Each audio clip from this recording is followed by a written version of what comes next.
પાટણની યુનિવર્સિટીમાં વિદ્યાર્થીઓ વચ્ચે તીક્ષ્ણ હથિયાર સાથે મારામારીની ઘટનાનો વિડીયો વાયરલ થયો। પાટણની હેમચંદ્રાચાર્ય નોર્થ ગુજરાત યુનિવર્સિટી ફરીથી ચર્ચામાં આવી છે। ત્યારે યુનિવર્સિટી કેમ્પસમાં વિદ્યાર્થીઓ વચ્ચે ઘર્ષણ સર્જાયું હતું।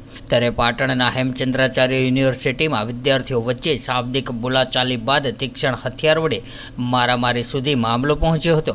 જે બાદ બનાવની જાણ સ્થાનિક પોલીસને થતાં પોલીસે યુનિવર્સિટી ખાતે પહોંચી આવી હતી અને પરિસ્થિતિને કાબૂમાં લીધી હતી।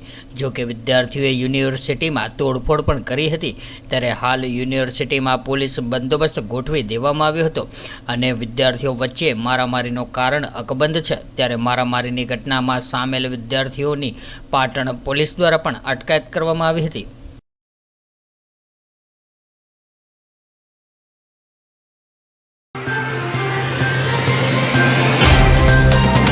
तो व्हाट्सएप, ट्विटर, फेसबुक, इंस्टा जहाँ भी आपका अकाउंट है, इसे शेयर बटन के द्वारा वहाँ पर शेयर करें।